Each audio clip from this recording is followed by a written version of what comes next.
menjalankan kegiatan usaha sebagaimana yang ditentukan dalam pasal 16 ayat 1, 2, dan 3.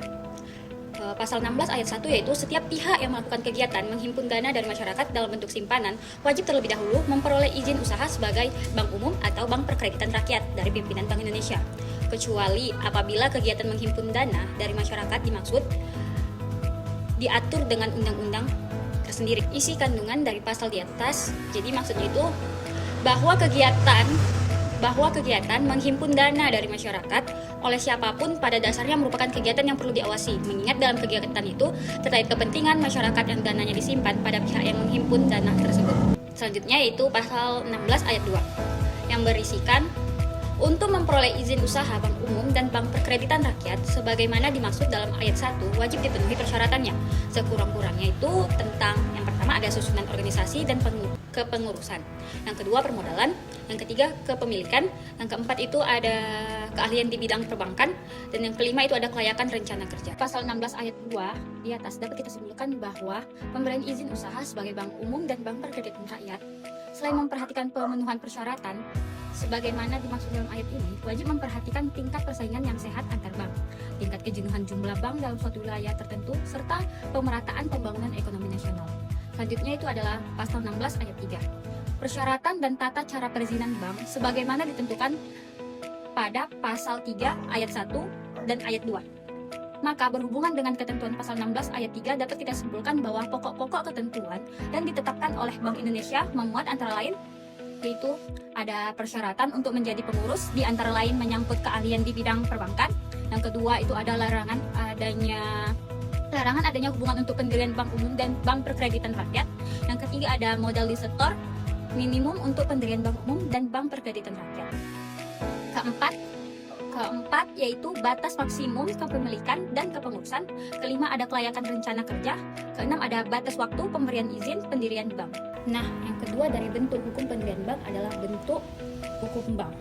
Pada bank umum dikenal ada 3 bentuk hukum sebagaimana ditentukan oleh pasal 21 ayat 1 yaitu ada perseroan terbatas atau PT, koperasi, dan perusahaan daerah atau PD. Sedangkan bentuk hukum bank perkreditan rakyat diatur dalam pasal 21 ayat 2 yaitu perusahaan daerah, koperasi, perseroan terbatas, dan bentuk lainnya yang ditetapkan dengan peraturan pemerintah. Hukum dari kantor perwakilan dan kantor cabang bank yang berkedudukan di luar negeri adalah mengikuti bentuk hukum kantor. Baiklah, selanjutnya saya akan menjelaskan tentang merger, konsolidasi, dan akuisisi bank. Pengertian merger. Apa itu merger? Merger atau penggabungan adalah suatu tindakan hukum yang dilakukan oleh satu perusahaan atau lebih dengan cara meleburkan diri ke dalam perusahaan lain yang sudah ada. Melalui proses ini, seluruh aset aktiva dan kewajiban atau pasifa dari perusahaan yang bergabung akan beralih secara hukum kepada perusahaan penerima merger. Dengan demikian, perusahaan yang bergabung akan kehilangan status badan hukumnya karena dianggap berakhir, sedangkan perusahaan yang menerima penggabungan tetap berdiri dan menjadi pihak yang melanjutkan seluruh hak dan kewajiban yang dialihkan. Merger biasanya dilakukan untuk memperkuat posisi usaha, meningkatkan efisiensi, serta memperbesar skala bisnis. Dalam ketentuan hukum, istilah merger digantikan dengan penggabungan, sebagaimana diatur dalam Undang-Undang Nomor 40 Tahun 2007. Selanjutnya konsolidasi. Konsolidasi atau peleburan adalah suatu tindakan hukum yang dilakukan oleh dua perusahaan atau lebih dengan cara meleburkan diri dan kemudian mendirikan sebuah perusahaan baru. Dalam proses ini, semua perusahaan yang bergabung akan mengakhiri status hukumnya karena hukum, sehingga tidak ada lagi yang berdiri secara terpisah. Selanjutnya, akuisisi bank. Akuisisi bank atau pengambil alihan adalah suatu tindakan hukum yang dilakukan oleh badan hukum maupun perorangan untuk memperoleh kepemilikan atas saham suatu perseroan. Melalui akuisisi ini, pihak mengakuisisi mendapatkan kendali dan hak penuh atas perusahaan yang diambil alih.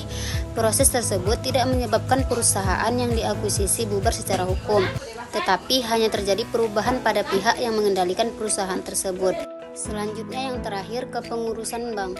Kepengurusan bank merupakan struktur manajemen yang mengatur jalannya operasional, strategi, serta tata kelola bank agar berjalan sesuai dengan prinsip kehati-hatian dan peraturan yang berlaku. Kepengurusan ini pada umumnya terdiri atas Dewan Komisaris dan Dewan Direksi yang memiliki fungsi berbeda namun saling melengkapi. Dewan Komisaris berperan melakukan pengawasan terhadap kebijakan serta jalannya operasional bank, memberikan nasihat kepada direksi, serta memastikan kepatuhan terhadap ketentuan hukum, regulasi otoritas jasa keuangan atau OJK, dan perlindungan kepentingan pemegang saham. Sementara itu, Dewan Direksi bertanggung jawab langsung terhadap pengelolaan sehari-hari, mulai dari penetapan strategi bisnis, pengelola risiko, hingga memastikan implementasi kebijakan berjalan sesuai dengan keputusan yang telah ditetapkan. Apa itu pemodalan bank? Modal bank sebagai sejumlah dana yang diinvestasikan dalam berbagai jenis usaha ventura perbankan yang relevan. Modal bank adalah dana yang ditempatkan pihak pemegang saham pihak pertama pada bank yang memiliki peranan yang sangat penting sebagai penyerapan jika timbul kerugian atau risk loss. Fungsi pemodalan bank. Pemodalan bagi bank berfungsi sebagai sumber utama pembiayaan terhadap kegiatan operasional yang dijalankan oleh bank dan sebagai penyangga apabila terjadi kerugian. Serta modal memiliki fungsi untuk menjaga kepercayaan masyarakat terhadap kemampuan bank dalam menjalankan fungsinya sebagai lembaga intermediasi. Adapun jenis-jenis pemodalan bank pada industri perbankan ada dua komponen modal bank, yaitu yang pertama ada modal inti atau primary capital. Komponen modal inti pada prinsipnya terdiri atas modal disetor dan cadangan-cadangan yang dibentuk dari laba setelah pajak. Yang kedua ada modal pelengkap, secondary capital, yaitu modal pelengkap terdiri atas cadangan-cadangan yang dibentuk tidak dari laba setelah pajak serta pinjaman yang sifatnya dipersamakan dengan modal.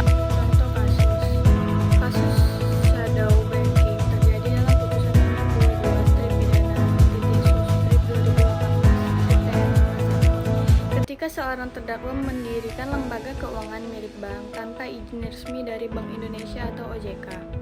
Dalam praktiknya, terdakwa menghimpun dana masyarakat dan menjanjikan keuntungan tinggi, padahal kegiatan tersebut melanggar pasal 16 dan pasal 46 Undang-Undang Nomor 7 Tahun 1992 JO, Undang-Undang Nomor 10 Tahun 1998 tentang Perbankan. Majelis hakim menyatakan terdakwa bersalah dan menjatuhkan pidana penjara serta denda. Kasus ini menunjukkan bahwa pendirian bank wajib memiliki izin resmi dan tanpa izin dapat dikategorikan sebagai tindak pidana perbankan yang merugikan masyarakat.